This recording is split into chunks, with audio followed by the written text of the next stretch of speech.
O número 4 do PSOE pola Coruña, Diego Taibo, achegouse esta mañá a Rianxo aproveitando a celebración do tradicional mercadiño ambulante para participar xunto co voceiro municipal desta formación, Óscar Rial, nun reparto de propaganda electoral.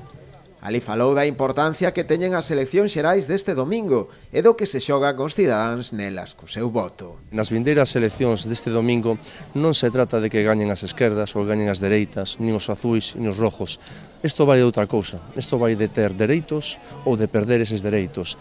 Dereitos que os nosos pais e os nosos avós tardaron moito, con moito esforzo e sacrificio en ter. Nos estamos xogando un modelo de pensións, un modelo de sanidade, un modelo de educación e, sobre todo, un modelo de sociedade. Unha sociedade diversa, cosmopolita, na que todos podemos caber, na que os distintos idiomas das distintas nacionalidades que temos en España teñen unha ubicación e teñen un agarimo e unha solidaridade frente a esa España gris e monocolor que estou seguro de que os españois non van a querer volver a ese sistema.